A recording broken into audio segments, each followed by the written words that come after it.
Old school computer, you're going to get a little flickering here. You'll have to forgive that.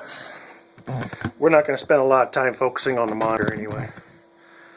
So, I've already taken the time to load the new files in. Here's the size. Hopefully you can see that. There's the size of the old numbers. Here's the new numbers. Both sets for the right side and the left side of the fuse. I'm a little winded here, just jogging up and down the steps. Now I'm going to go ahead and isolate those and prepare those for cutting. Now I'm going to take you over here to the cutter.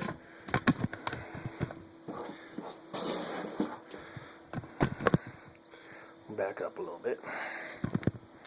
A lot of bit. There. Now I got to change this because the last color I cut was burgundy. This is a 24-inch cutter, and I often just buy, no, this is a 30-inch cutter, and I often just buy 24-inch rolls because the knife won't cut like 2.5 inches on each side. It won't go over that far, and I rarely need to cut anything 30 inches wide anyway. But actually, this machine will cut any height letter you want. If you're doing a semi and they want letters all the way down the side of it, and they're like 4.5 feet, I can actually panel that. I can cut half the letter down the middle and cut the other half and stack them on top of each other.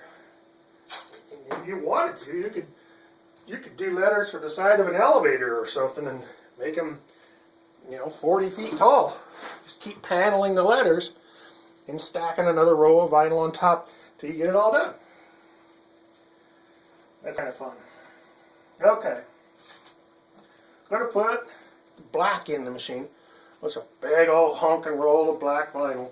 And this stuff is a petroleum product, so you can about guess the prices on this stuff aren't getting any better. It gets expensive. But believe it or not, this machine is nearly 20-some years old. That's right. And the computer that's over there running it, it's even older. These old computers, this one here, this tower here, is running Windows 3.0 in DOS. So most of you computer guys out there would know what that is. I have a lot of these old computers because, well, it doesn't take much power to run a machine like this, and you don't really need a super high performance computer. So any chance I get to buy these old computers and keep them down here in my shop, I keep them working. If I got to buy a new power supply for them every once in a while, I do. And we can keep them running, and they power this machinery down here just fine without spinning an arm and leg.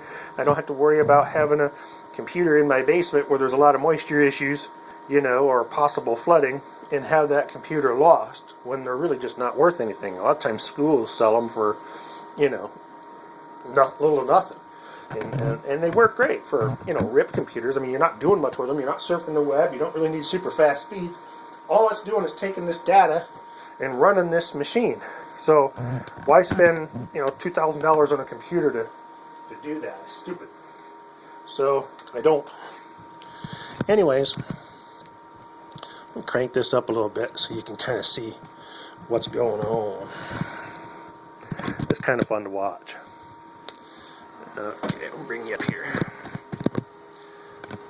I might have to get you a little taller yet.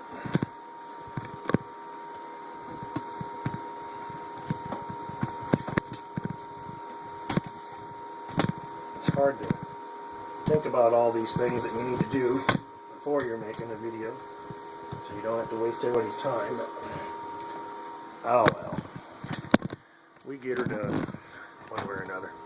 Okay, you can kind of see the black vinyl that's in here. Now I know the surface of the machine is black, so it's kind of hard to see it. Here's the knife. You can actually see the reflection of the blade in the vinyl. You see it there? That's the knife that's going to plunge into the vinyl and cut it. Now I have control of the depth and the speed with which it's going to do that. And that little red light right here, I got to get the vinyl to start, or the cutter to start in a certain place. So I want to make sure it's going to start on the vinyl. So I have control by pushing these forward and back arrows here. The vinyl will start rolling through the machine. If I push forward, it rolls out forward. See? If I push backward, it rolls out backward. And it does this with friction bead. There's no sprocket holes anywhere. This roller right here is rough like sandpaper. And the compression on these three rollers on the vinyl is what does that. So what's really neat about that is that I can utilize my scrap vinyl. So if I got little tiny pieces that I'm just cutting something small, I can put that back through the machine. So there's very little waste. If you're using sprocket fed machines, like some of the old school stuff that require sprocket fed vinyl, the problem with that is that the minute you have a problem, here's a sample of that. See this vinyl? I can still use this in the machine,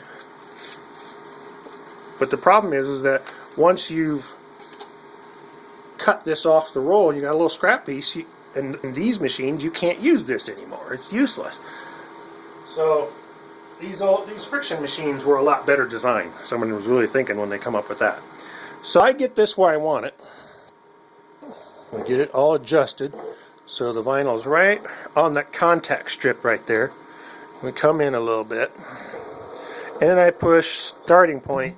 You see it turn that red light to green. So now we're good. I adjust my force. This is a relatively new knife.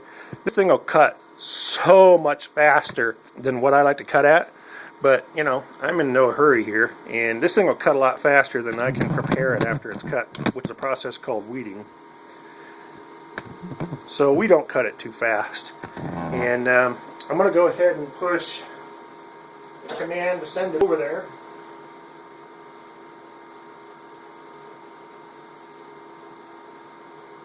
And you can watch it cut it. I hope you can see it. There you go. Okay, right there, it just cut the D. Now it's cutting the 2. Now I cut the E.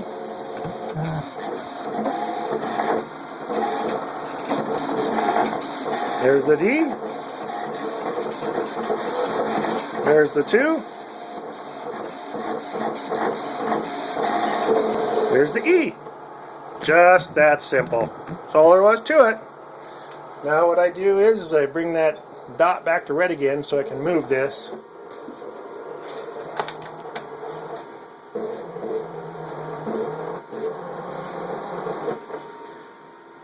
There's a little groove in the front of the machine right here.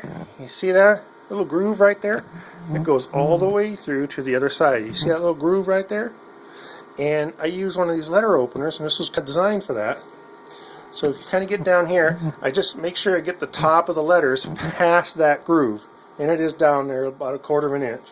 So you don't cut your letters. You don't want to cut your letters. And you take the corner of that letter opener and run it down into that groove and just pull it across the vinyl all the way across, and that separates it from the rest of it that's in there. You know, there it is.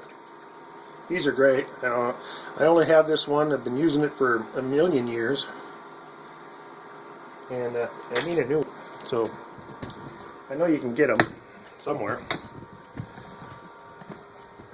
Alright, then we come over here. My shop's not as tidy as I'd like it to be, so just bear with me.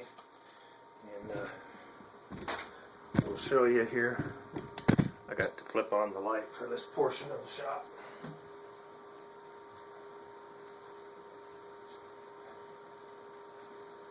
Alrighty. There we go.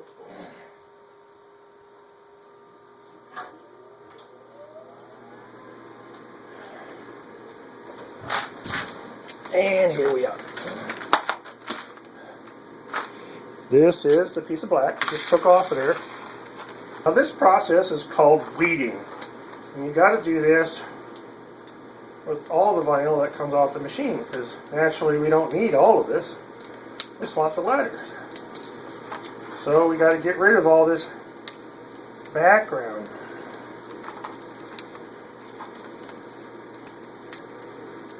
Just by weeding it out. Hence the name. And we just got to be careful during this process because you don't want that sticky part of this stuff you're weeding out to touch what you do. The minute it touches it, you're screwed because it'll pick it up and then you got to cut it all over. Now, what you've got to do is pick out the centers. I bought a set of these O-ring pickers. You've seen these before where you got to dig O-rings out of thing. And these work great to kind of scratch at the centers of the letters on D's and P's and O's and E's and anything that's got a center. Just dig them out. Throw them away. Waste. Can't use that stuff anymore. That's scrap. Okay. There we have it. There's Bob's new ones. Pretty simple. Then what we do is we need to put the transfer tape on the graphic.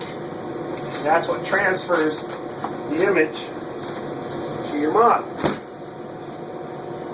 Transfer tapes even get more and more expensive all the time. And I got some right here that'll fit that.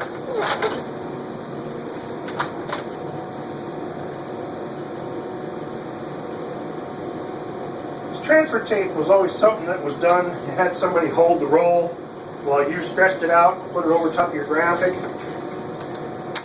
Well, I don't got anybody to hold the roll, so I can pull it. So I kind of whipped up a little thing here that holds the roll. It's made out of PVC, and it just kind of curls around the edge of the table here.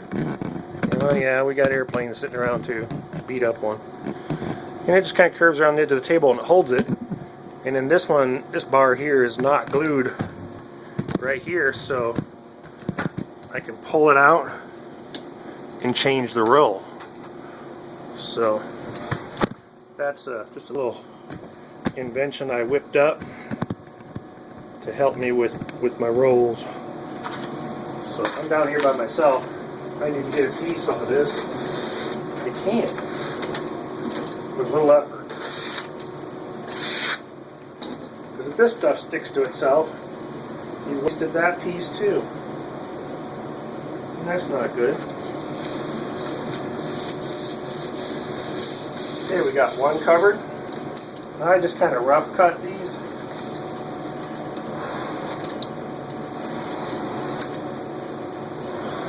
We just cut right on the table. This sheet of white material that's on the table here is PVC sheeting, polyvinyl chloride, much like this plumbing sheeting. You can get it in quarter, eighth. I buy the 1/8" stuff, and I put it on my tables because you can cut on it and cut on it. It's almost self-healing. You can cut on it forever, and it just doesn't seem to hurt it any. And I like it for that reason. I've seen other shops use glass sheets. That's dangerous, you know. Drop something on that, and you're going to break it. Then you got a crack, and you're going to cut yourself. This works much, much better. Ah, you see I had a piece touch it there. That's okay, we're not going to use that part. Get her all stuck down good. So the next thing you got to do is you got to burnish it down real good. Get it all burnished down real good.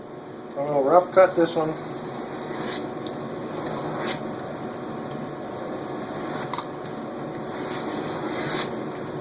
That's all rough cut now.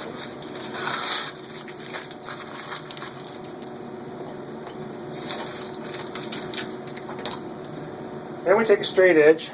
I made this with 2 pieces of metal. Got a piece of angled metal and a piece of flat metal, aluminum, 36 inches long, and I just used the double-sided foam tape between the two, and I made myself a safety ruler. And this really comes in handy when you need to cut a lot of straight edges.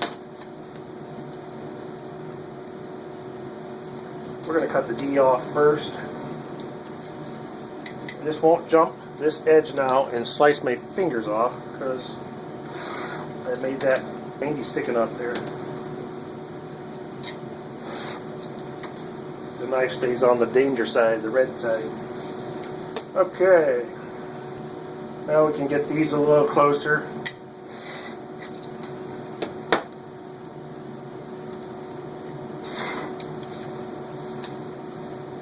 There you go. I'm going to trim a little bit off the top and the bottom of the D.